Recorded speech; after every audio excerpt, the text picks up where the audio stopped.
There's something strange about silence.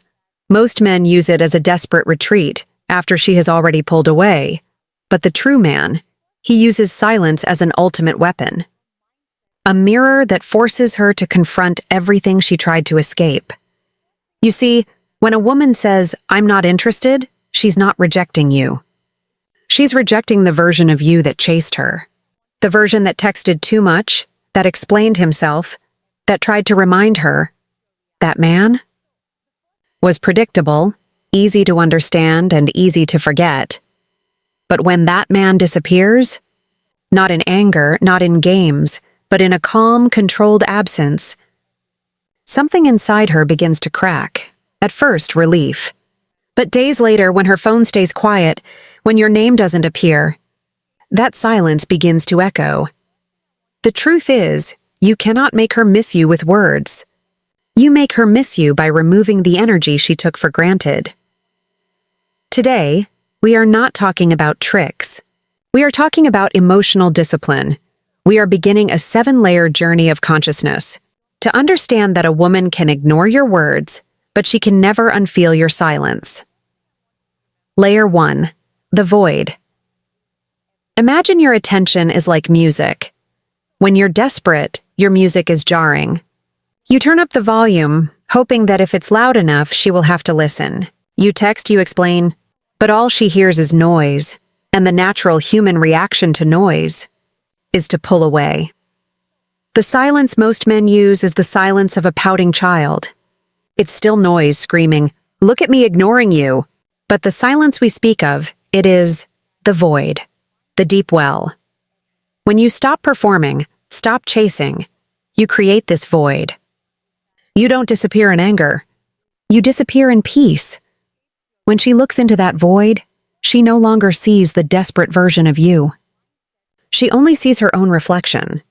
Your silence becomes a mirror, forcing her to ask herself, "Why am I thinking about him?" You have stopped being the hunter. You have become the mountain.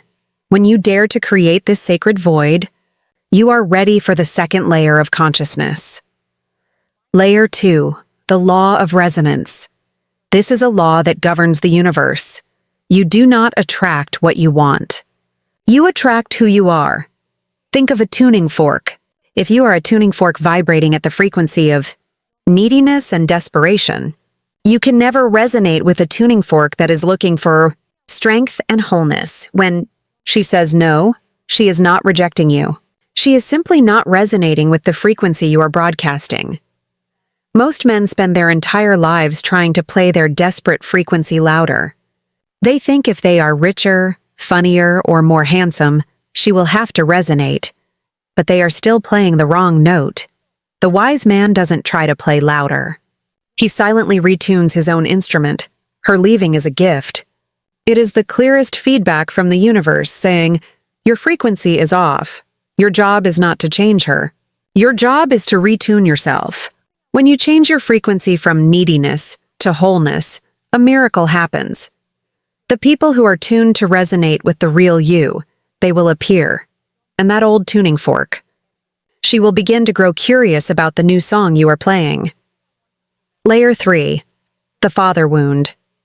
But as you sit in that silence, you realize something. The silence isn't empty. It has an echo. The echo of your own neediness. This is where we make the pivot. The problem isn't how to get her back. The problem is, why do you need her back so badly? We as men are carriers of a thirst. We seek approval from women, a validation, a feeling of "I am finally good enough." Where did that thirst begin? In psychology, it often tracks back to our fathers. The inner child in us is still desperately seeking approval from a ghost in our past. Look, I'm successful. I got the beautiful girl. Am I good enough now? And the woman you are chasing, she can feel that thirst. She can feel that you aren't really seeing her. You are looking through her. You are using her as a trophy to prove that you are finally good enough. How can anyone love a man who isn't even present? Her leaving was not a rejection. It was a revelation. It revealed the thirsty boy inside you. The most important reflective question is this: what are you trying to prove, and to whom? When you dare to look at this thirst, an immense pain arises, and you build a wall to protect it. Layer 4. Mastering the gatekeeper. When the boy carrying the father wound gets hurt, he runs into an inner castle and locks the door, and to protect that castle, he creates a gatekeeper. The gatekeeper is your ego. It's the personality you perform. The funny guy. The cold guy. The perfectionist. Its only job, to make sure the inner boy never feels the pain of rejection again, and the gatekeeper is the one trying to date. It's performing confidence. But it's a costume. It's not real. Women can feel that wall. They cannot trust a man in armor. This journey is not about killing the gatekeeper. He is not your enemy. He is your most devoted protector. This journey is about mastering him. It's when you, the adult man, walk up to that gatekeeper, put your hand on his shoulder and say, "I know you're tired. You've been on guard for so long. Thank you. But I'm here now. I, the adult, am in control. You can rest." In that moment, the performance ends. Your frequency changes forever. This is healing. This is you becoming the father you always craved. And when the gatekeeper steps back, the adult man steps forward. He is no longer obsessed with approval. He becomes obsessed with something else. Layer 5. The inner citadel. When the gatekeeper was on guard, he built a wall out of fear. It was always on the defensive, nervously looking outward. But the adult man, he builds a citadel. This is a core Stoic concept. A citadel is built from purpose. A wall is reactive. A citadel is proactive. It is designed to protect something precious inside. Inside the citadel is your mission, your peace, your great work. The adult man isn't standing on the wall, worried. He is inside his workshop, busy. When the storm comes, she texts. She doesn't text, someone criticizes you. He hears the wind howl, but it does not distract him. He is not ignoring you. He is simply focused on something more important. This is when you become untouchable, when you know what you are protecting. You stop needing anyone's permission to protect it, and as you begin that great work, a light is ignited. Layer 6. The lighthouse. For years, we thought love was about holding. We were the holder, trying to control, to cling, living in fear of loss. The holder is an energetic black hole. Her leaving, Layer 1, was the final lesson. You cannot hold anyone. The man who has built his citadel, Layer 5, understands this. He gives up the role of the holder, and he takes on a new role. The lighthouse. The holder tries to pull the ship into port. The lighthouse doesn't care about any specific ship. Its one and only mission, to shine. It stands firm on the rock, rooted in its purpose. It shines its light consistently, no matter the weather, and here is the great paradox of attraction. A woman feels trapped by the eye. Holder. But she is magnetically drawn to the lighthouse. She is drawn to a man who has something in his life more important than her. His purpose creates a solid frame she can lean on. He doesn't need her. He is busy with his light, and precisely because he does not need her, she begins to want him. She becomes the ship that voluntarily steers toward the light, craving the warmth and stability it represents. And when you become the lighthouse, you are ready for the final layer of consciousness. Layer 7. The sky. The lighthouse, as powerful as it is still doing something. It is trying to shine. It still has an agenda. The final layer is to stop trying. Think about this. The lighthouse shines into the darkness. But what allows the light to be seen? It is the night sky. The sky does not try to do anything. It is the infinite emptiness that allows all other things to exist within it. It allows the storms, it allows the stars. It does not judge. It does not cling. It simply is. Han in Eastern philosophy. This is called Wu Wei, the action of non-action. This is the man who has reached the highest layer. He is no longer the holder, trying to cling. He is no longer the lighthouse trying to impress. He has become the sky. He is empty of need, empty of fear, empty of an agenda to prove who he is. And this is the deepest secret of the universe. That emptiness is the ultimate attraction. When you speak to a man like this, you feel it. He is completely present. His emptiness creates a space of absolute safety.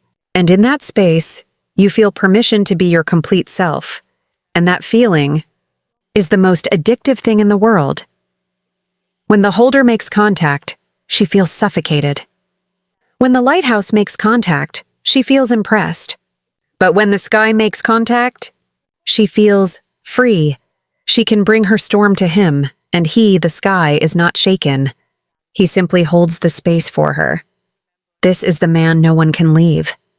Because leaving him is leaving the truest version of herself. Her leaving in layer 1 was a gift, because it forced you on this entire journey. It forced you to let go of everything, until nothing was left, except the empty, peaceful, and all-powerful truth of who you are. Today, we have walked a 7-layer journey from the void, where we stopped making noise, to the law of resonance, where we found our frequency, to the father wound, where we found the root of our need, to the gatekeeper, where we learned to heal ourselves, to the inner citadel, where we built a life of purpose, to the lighthouse, where we stopped holding and started shining, and finally, to the sky, where we became the space for everything.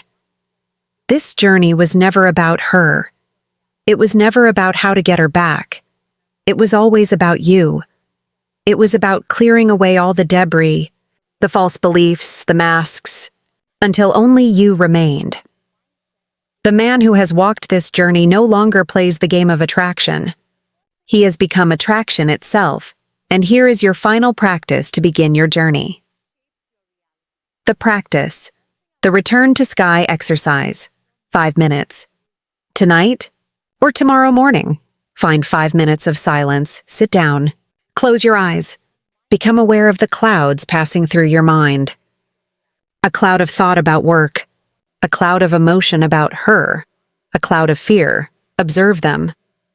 But do not try to push them away. Now ask yourself, who is it that is watching these clouds? Breathe in, and as you breathe out, feel yourself expand. Beyond the clouds, you are not the clouds, you are the sky. For one final minute, just be the sky. Vast, peaceful, empty, and completely safe. Allowing every cloud, thought, feeling to come and go freely. They cannot hurt the sky. Do this every day. This is how you train non-action. This is how you become the space. The question is not whether she will come back. The question is, even if she never does, will you dare to continue being the sky? Because the man who has found peace in his own emptiness will never be in need of anything. The work begins now.